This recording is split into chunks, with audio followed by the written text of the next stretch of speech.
I must begin by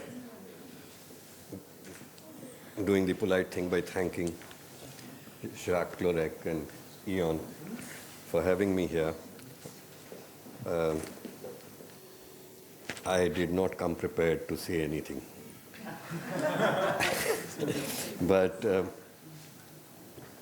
I find it both apt and ironic, perhaps, that I am the last speaker of the last session on the last day, which was to discuss death.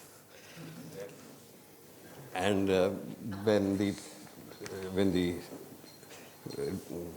agenda for the seminar came to me by email, I saw that the last session, the very last session after death, was marked AD.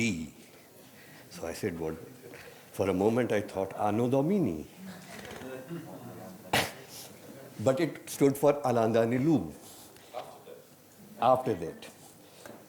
And it's interesting that Daniélou, who was terribly provocative, rebellious, irreverent, Ion has managed to subvert even Daniélou by keeping him for the end. And over the 2 days, we discussed everything that Daniélou did not quite agree with. For example, I'll just read out one paragraph from his autobiography.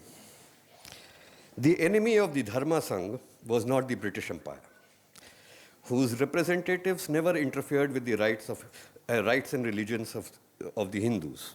What seemed far more dangerous to the traditionalists was the false Hinduism of the anglicized Indians who claimed to adapt traditional Hindu doctrines to Christian conceptions, considered more relevant to the realities of modern age.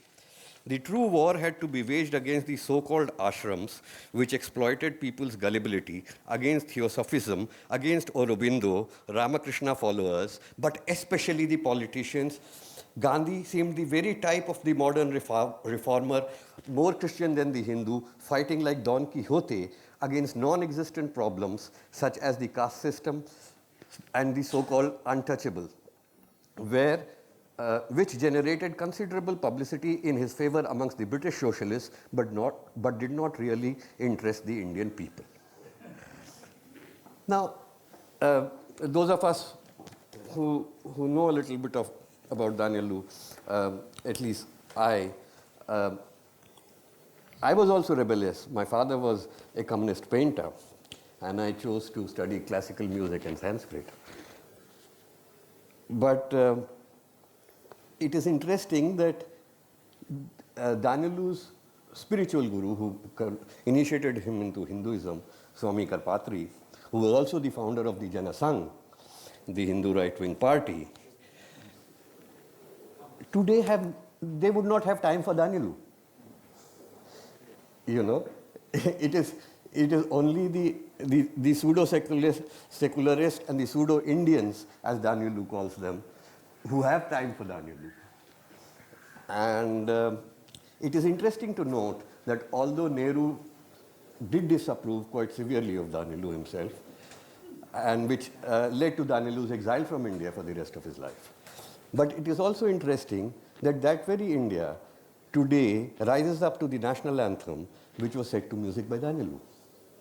Very few of us would know it, but Rabindranath's son, Ratindranath, asked Daniélou to set Jana Gana Mana and Vande Mataram to music, which we still sing.